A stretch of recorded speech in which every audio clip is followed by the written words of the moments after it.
Naik gaji penjawat awam tak dapat bendung rasuah, kata Ketua SPRM.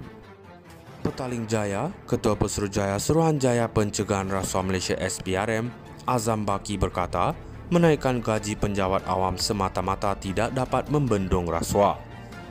Katanya kerajaan perlu menangani isu lebih mendalam yang mewujudkan peluang untuk rasuah berlaku kerana gaji rendah dan kemiskinan bukan faktor utama di sebalik rasuah dalam perkhidmatan awam. Jika sesetengah orang beranggapan rasuah disebabkan gaji rendah, nasihat saya kepada kerajaan ialah kekal berwaspada, jangan asyik naikkan gaji, katanya dalam wawancara dengan New Straits Times. Anda mungkin fikir ia kenaikan gaji akan mengurangkan rasuah, tetapi ia mengenai perkara lain. Ia mengenai ketamakan, peluang dan kelemahan sistemik dalam prosedur serta tadbir urus yang digunakan individu demi kepentingan diri. Pada 1 Mei lalu, Perdana Menteri Anwar Ibrahim mengumumkan gaji penjawat awam akan dinaikkan lebih 13% berkuat kuasa Disember ini. Kemudian Ketua Setiausaha Negara Zuki Ali dilaporkan berkata jumlah sabitan rasuah dalam kalangan penjawat awam merosot kepada 70 pada 2021 dan 21 pada 2022. Tetapi pada 2019, SPRM melaporkan 63.3% daripada aduan rasuah diterimanya berkaitan sektor awam. Azam menyeru aktivis dan NGO anti rasuah mempertimbangkan faktor serta laporan lain apabila mengkritik rasuah dalam negara. Katanya beliau tidak bersetuju dengan indeks persepsi rasuah CPI Transparency International walaupun kedudukan Malaysia naik daripada 61 pada 2022 kepada 57 tahun lalu. Jika anda tak suka seseorang, anda akan lihatnya secara negatif. Contohnya dalam indeks rahsia kewangan FSI, jiran kita Singapura antara 10 negara teratas terbabit pengubahan wang, kita antara yang terendah. CPI juga perlu melihat markah ini kerana pengubahan wang dikaitkan dengan aktiviti rasuah. Naik gaji penjawat awam tak dapat bendung rasuah, kata Ketua SPRM. Petaling Jaya, Ketua Pesuruhjaya Suruhanjaya Pencegahan Rasuah Malaysia SPRM, Azam Baki berkata, menaikkan gaji penjawat awam semata-mata tidak dapat membendung rasuah. Katanya kerajaan perlu menangani isu lebih mendalam yang mewujudkan peluang untuk rasuah berlaku kerana gaji rendah dan kemiskinan bukan faktor utama di sebalik rasuah dalam perkhidmatan awam. Jika sesetengah orang beranggapan rasuah disebabkan gaji rendah, nasihat saya kepada kerajaan ialah kekal berwaspada, jangan asyik naikkan gaji, katanya dalam wawancara dengan New Straits Times. Anda mungkin fikir ia kenaikan gaji akan mengurangkan rasuah, tetapi ia mengenai perkara lain. Ia mengenai ketamakan, peluang dan kelemahan sistemik dalam prosedur serta tadbir urus yang digunakan individu demi kepentingan diri.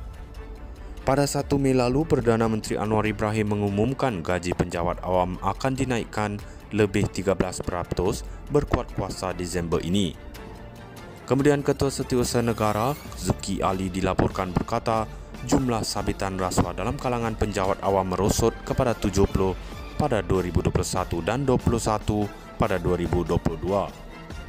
Tetapi pada 2019, SPRM melaporkan 63.3% daripada aduan rasuah diterimanya berkaitan sektor awam. Azam menyeru aktivis dan NGO anti rasuah mempertimbangkan faktor serta laporan lain apabila mengkritik rasuah dalam negara. Katanya beliau tidak bersetuju dengan indeks persepsi rasuah CPI Transparency International walaupun kedudukan Malaysia naik daripada 61 pada 2022 kepada 57 tahun lalu. Jika anda tak suka seseorang, anda akan lihatnya secara negatif. Contohnya dalam indeks rahsia kewangan FSI, jiran kita Singapura antara 10 negara teratas terbabit pengubahan wang, kita antara yang terendah. CPI juga perlu melihat markah ini kerana pengubahan wang dikaitkan dengan aktiviti rasuah. Naik gaji penjawat awam tak dapat bendung rasuah, kata Ketua SPRM. Petaling Jaya, Ketua Pesuruhjaya Suruhanjaya Pencegahan Rasuah Malaysia SPRM, Azam Baki berkata, menaikkan gaji penjawat awam semata-mata tidak dapat membendung rasuah. Katanya kerajaan perlu menangani isu lebih mendalam yang mewujudkan peluang untuk rasuah berlaku kerana gaji rendah dan kemiskinan bukan faktor utama di sebalik rasuah dalam perkhidmatan awam.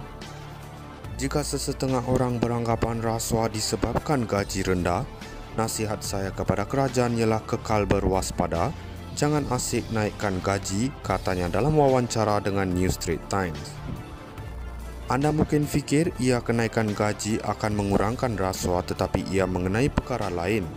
Ia mengenai ketamakan, peluang dan kelemahan sistemik dalam prosedur serta tadbir urus yang digunakan individu demi kepentingan diri.